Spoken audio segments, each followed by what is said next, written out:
Alright everyone, we are back, 52 weeks of gaming, coming in slowly to the finish line. By slowly, I mean 1 week at a time. So let's check out what this week's game is.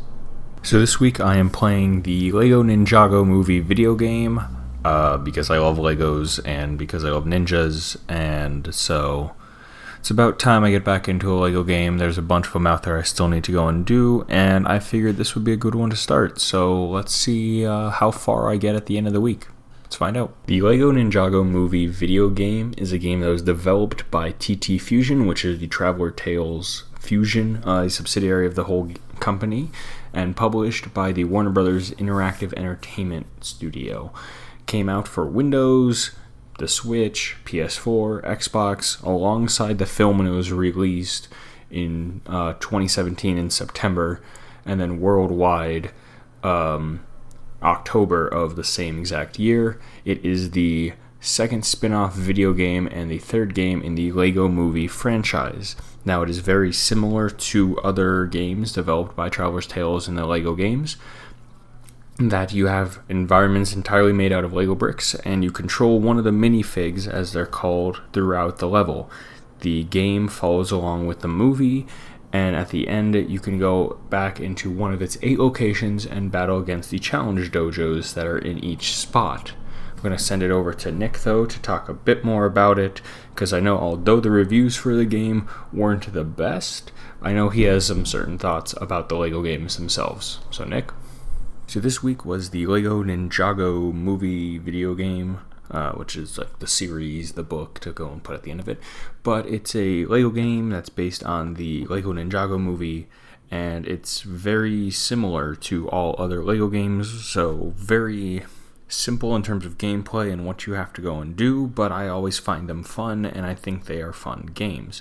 I think they are things that people would enjoy if they enjoy Legos, if they're kids or just enjoyed the Lego Ninjago movie itself. There's a bunch of things to it, but the game plays out like the Lego movie video game did, where it's kind of the plot of the movie but what's inside the video game, and there's like snippets from the movie to kind of have like these cutscenes to go and piece the story together.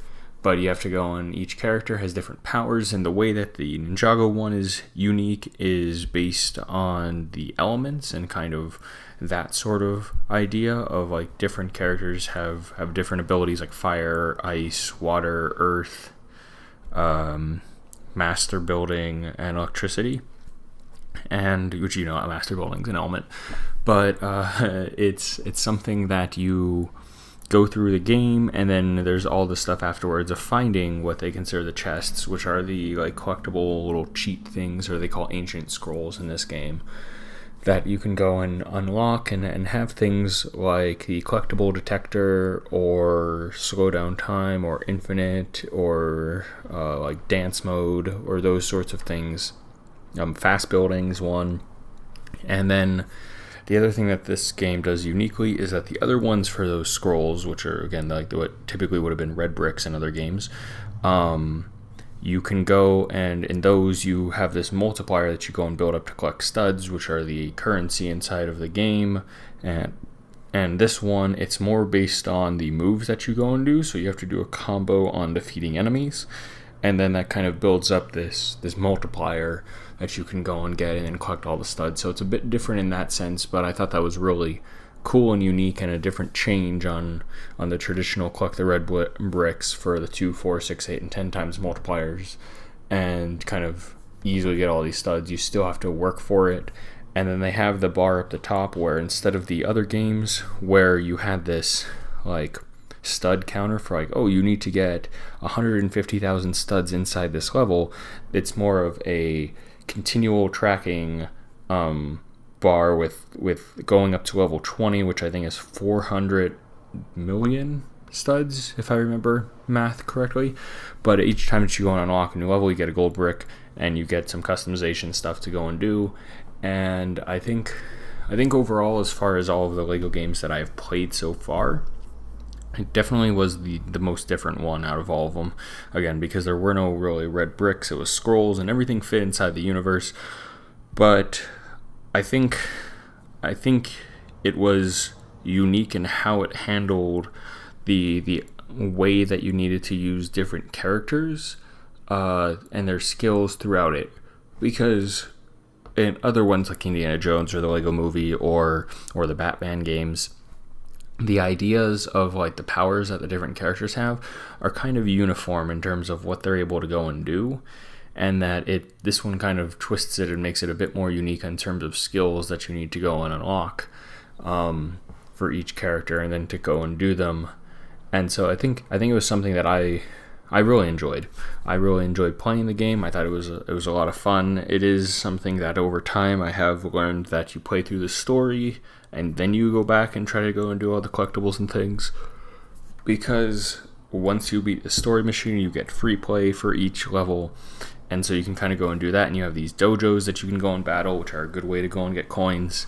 And so there's a bunch of things to go and do in that sense. But yeah, I enjoyed it like I enjoyed every other Lego game that I've played so far.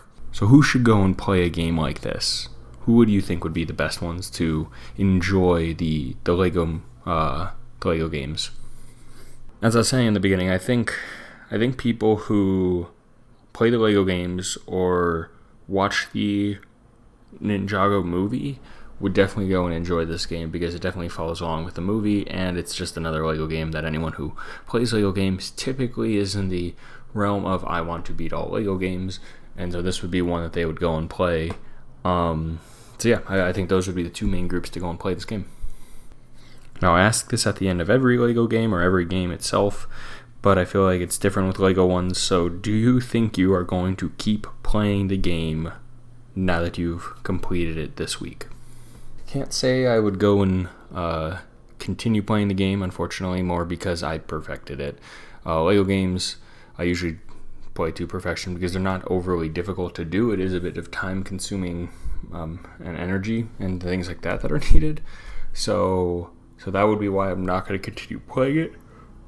But that's not to say that it's not fun and that people shouldn't go and play it. It's definitely worth the amount of time that you have to go put in it to go and perfect it. So yeah, definitely everyone should go and play it.